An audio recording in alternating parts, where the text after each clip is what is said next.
Na unidade 3 de nossa disciplina, o período de estudo se dá desde o início do processo de redemocratização do Brasil, que vem de meados de 80 até os dias atuais. E, nesse contexto, tivemos a eleição de Tancredo Neves, ainda via colégio eleitoral, e a primeira eleição direta em 1989, com a eleição de Collor de Mello. Na sequência, tivemos a eleição de Fernando Henrique Cardoso, Luiz Inácio Lula da Silva e, atualmente, Dilma. Em todo esse processo de redemocratização, o país enfrentou muitas dificuldades na área política e principalmente na área econômica.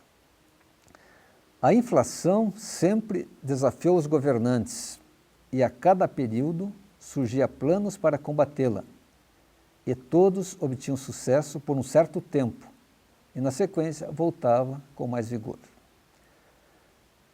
Quem não lembra, mas no governo Sarney tivemos o Plano Cruzado. No governo Collor tivemos o Collor I e Collor II.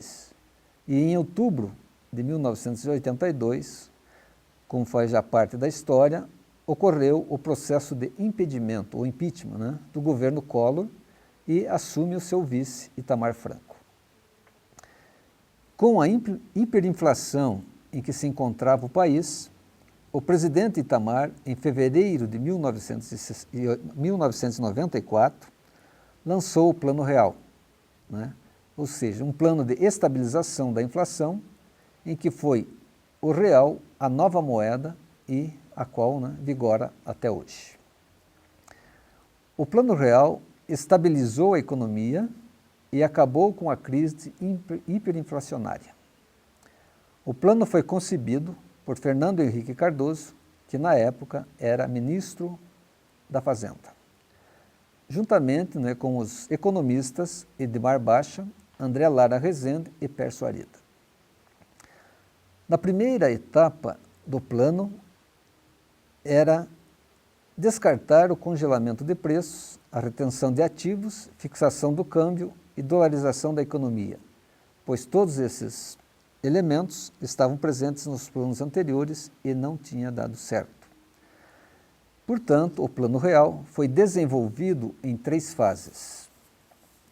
Na primeira fase, foi criado um fundo de emergência, ou seja, foi desvinculado 20% das receitas da União, que eram recursos necessários para fazer frente ao imposto inflacionário.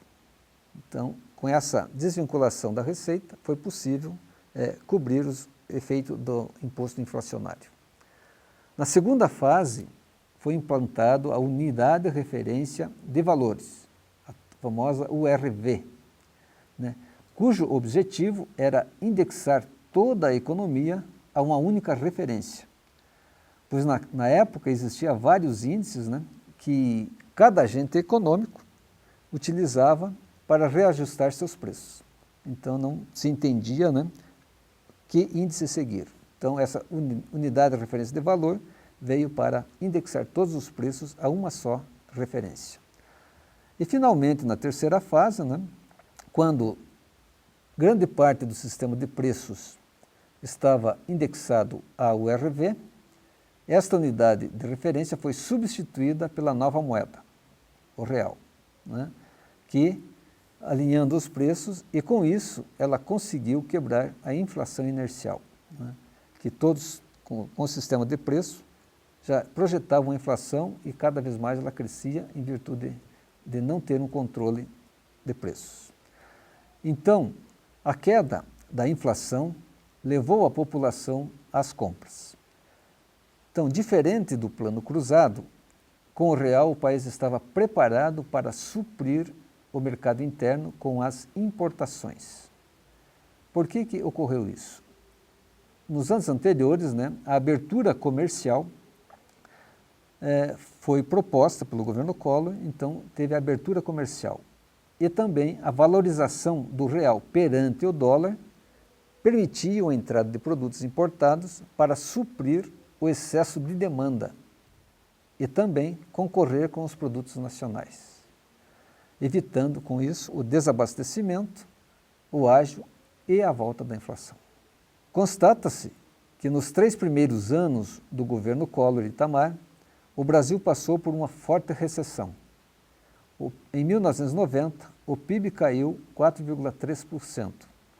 Em 1991, subiu apenas 1%. Em 1992, caiu 0,5%. Em 1993, cresceu 4,9% e em 1994 cresceu 5,9%. O que mostra, né, que o Plano Real deu certo.